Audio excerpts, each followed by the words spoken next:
Hello, everybody. My name is Karthik, and I am from Chennai in India. Thank you to Susan for giving me this opportunity to read a book. This is the first time I'm doing this, so I'm extremely excited to do this. I'm a content marketer by profession. I love writing and I love chatting with people. I love conversing with people. Before I read the book today, I'd like to give a brief introduction about it. Growing up as a 7-year-old kid in India, the first time I was introduced to the concept of a small town in the southernmost part of India called Malgudi.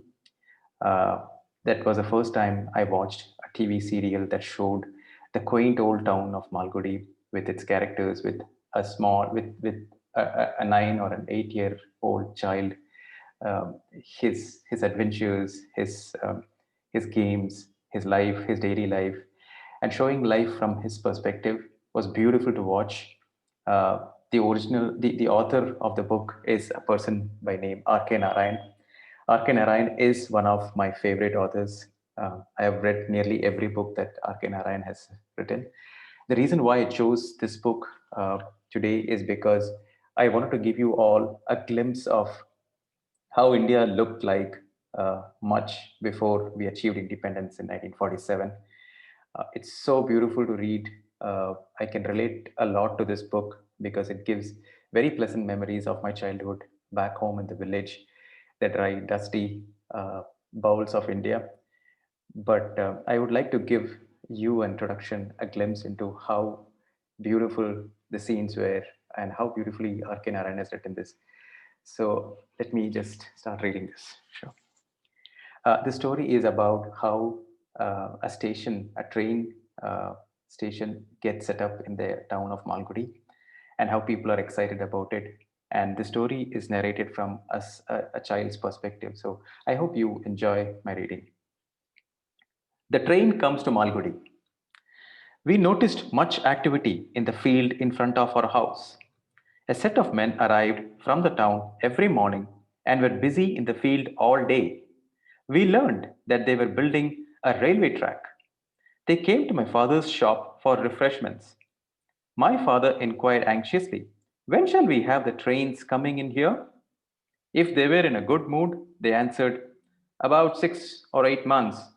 Who can say?" Or if they were in a black mood, "Don't ask us. Next, you will tell us to drive a locomotive to your shop." And they laughed grimly. Work was going on briskly.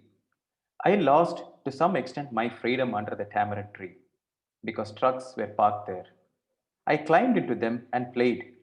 No one minded me.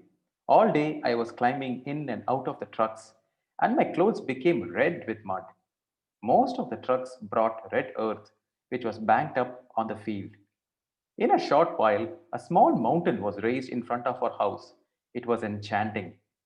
When I stood on top of this mount, I could see far off places, the hazy outlines of Mempi Hills.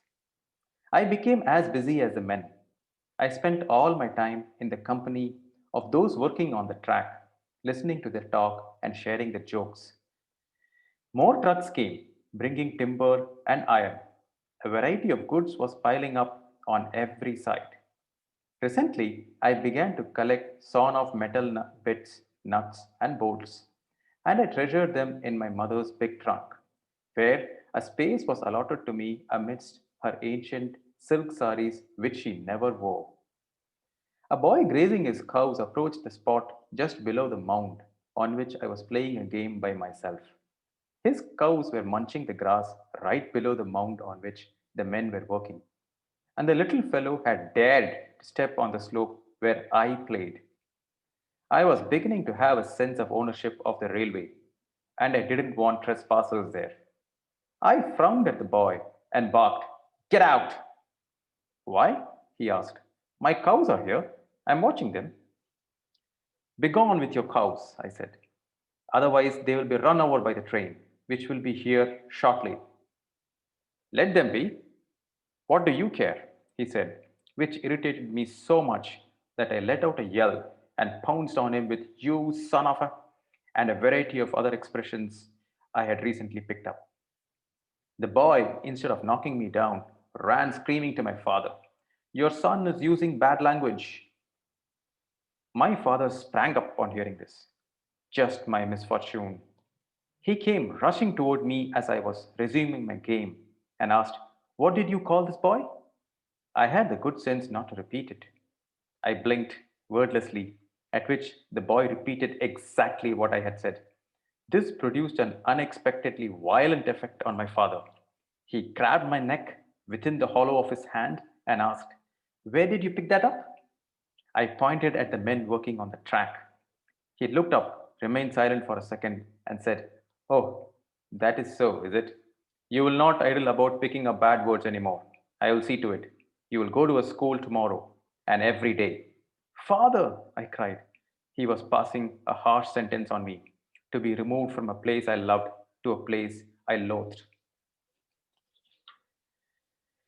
One fine day, beyond the tamarind tree, the station building was ready.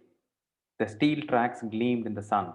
The signal posts stood with red and green stripes and their colorful lamps, and our world was neatly divided into this side of the railway line and that side. Everything was ready. All our spare hours were spent in walking along the railway track up to the culvert half a mile away.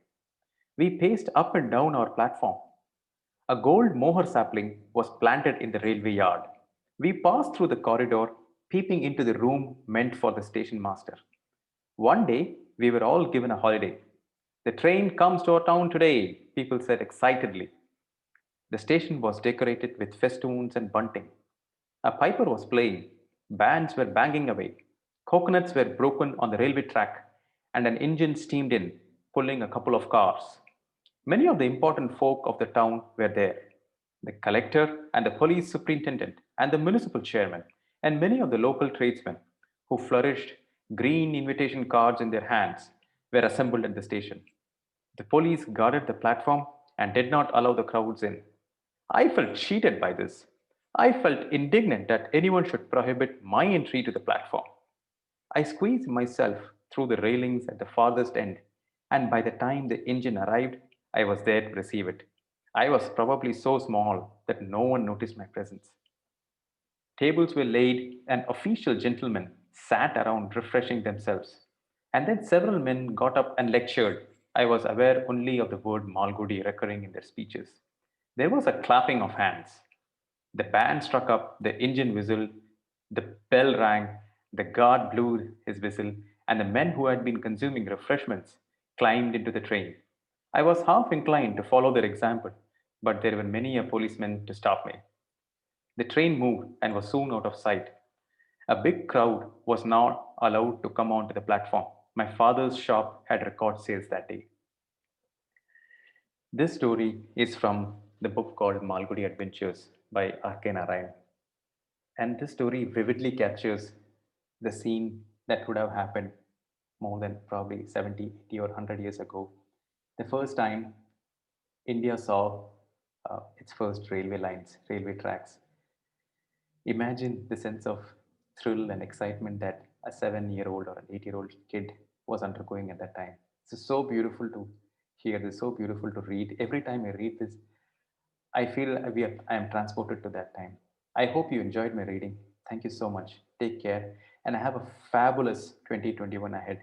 Here's wishing you, all of you, a very safe and healthy remainder of 2020. Take care. Bye.